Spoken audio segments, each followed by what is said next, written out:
एक गोपी अपने सिर पर एक डलिया में बहुत सारे फल लेकर के और बेचवे के काजे जा रही है और रास्ता भर कहती जा रही है, अरे कोई आम ले लो, कोई सेब ले लो, कोई अमरूद, और पूरे ब्रजमंडल में चिल्लाती वही जा रही है, आम ले लो, सेब ले लो, अमरूद ले लो, संतरा ले लो।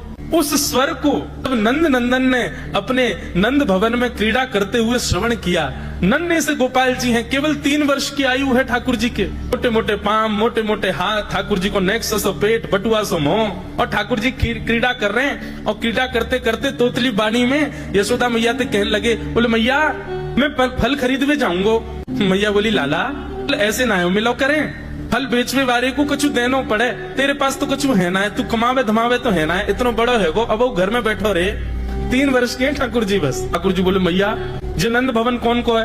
बोले तेरो है। लाख गैया कौन की है? बोले जेऊ तेरी है।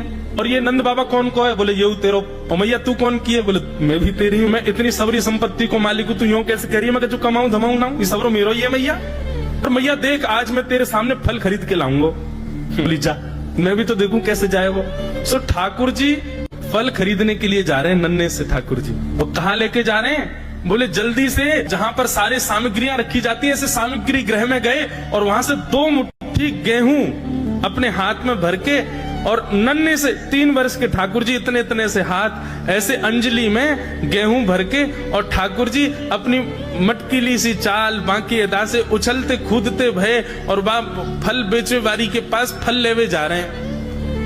यशोदा मैया एक झांक करके एक तरफ से ठाकुर जी की इस लीला को देख रही है। अब कूदते भय ठाकुर जी जा रहे हैं। जितने गेहूं लिए, कितने गेहूं आए होंगे ठाकुर जी के हाथ में? ज्यादा से ज्यादा आए होंगे 25-30। और वो यूं उछलते उछलते गए, सबरे गिर गए। अरे कोई आम ले लो, सेब ले लो, अमरूद ले लो, कहती हुई जैसे ही जा रही थी तभी उसकी दृष्टि पड़ी एक गली में, और वो गली जा रही थी नंद भवन की ओर। नंद भवन से नन्हे से बालक, नन्हे से सांवरे सलोने ठाकुर जी, छोटी सी धोती पहनी है, हाथन में पद्म राग के कड़ूला पहने हैं, गले में कौस्तुभ मणि पहनी है, सुंदर घुंघराले केशन को गूंथ करके यशोदा मैया ने ऊपर सुंदर मोतीन से लड़ बांध करके वहां में एक मोर पीछ लगायो भयो है। नन्हे से ठाकुर जी इतनी व्याकुल भरी दृष्टि से देख रहे हैं उस फल बेचने वाली को कि कहीं चली ना जाए, वहां से पहले मैं जाके आते फल ले लूं। ठाकुर जी के उस रूप को देखते ही वो फल बेचने वाली वहीं रुक गई, देखने लगी सुंदर से ठाकुर जी को। ठाकुर जी बाके सामने जाके खड़े है गए। उसने अपने फल की डलिया नीचे रखी।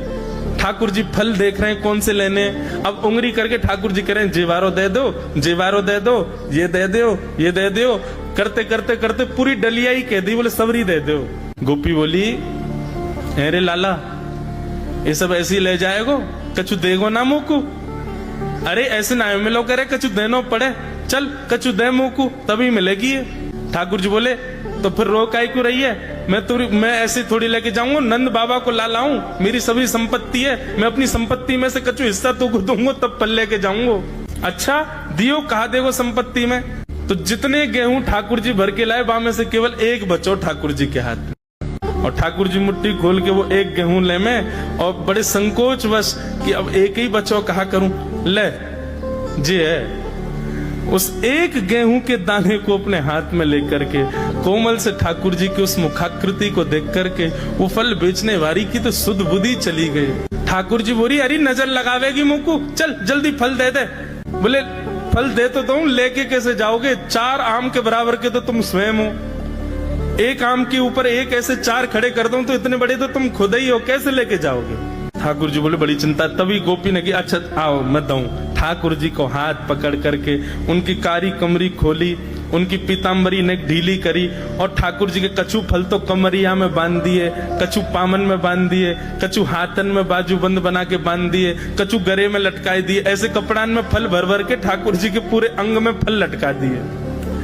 अब ठाकुर जी को पेट तो है गयो ऐसो, यहाँ ते कमर निकल रही है, पीछे ते निकल रहा है, पीछे बस्ता की तरह वहां में कपड़ा में फल बंधे भये हैं, हाथन में बाजूबंद में भी केला आदि आदि सब बंधे भये हैं। और ऐसे ठाकुर जी मटकते भये, उछलते भये, और बड़ो श्रम है रोए, उठा नहीं पा रहे पाम को, इतना भारी है गयो पाम, और जैसे तैसे खिसक खिसक करके नंद भवन की ओर जा रहे हैं। इस रूप को जब उस फल बेचने वाली ने देखा, उसने अपनी फल की डलिया उठाई और फल की डलिया उठा करके जब सिर पर रखी तो आगे चलते हुए नेत्र बंद हो गए।